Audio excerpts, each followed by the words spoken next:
Janu recover అయ్యి hospital నుంచి ఇంటికి వస్తుంది.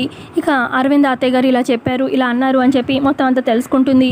ఇక హాల్లో వివేక్, జాను అలాగే లక్ష్మి ఉంటారు. ఇప్పుడు ఏం చేద్దాం అక్క, అరవింద్ అత్తయ్య గారు మనీషాని కోడలుగా ఒప్పేసుకున్నారు, ఇప్పుడు ఎలాగా ఈ ప్రాబ్లంకి సొల్యూషన్ అని చెప్పి అంటూ ఉంటే అప్పుడు లక్ష్మి చెప్తుంది, నేను అరవింద్ అత్తయ్య గారితో మాట్లాడాను, మనీషాకి అసలు ప్రెగ్నెన్సీయే రాలేదు అని చెప్పాను.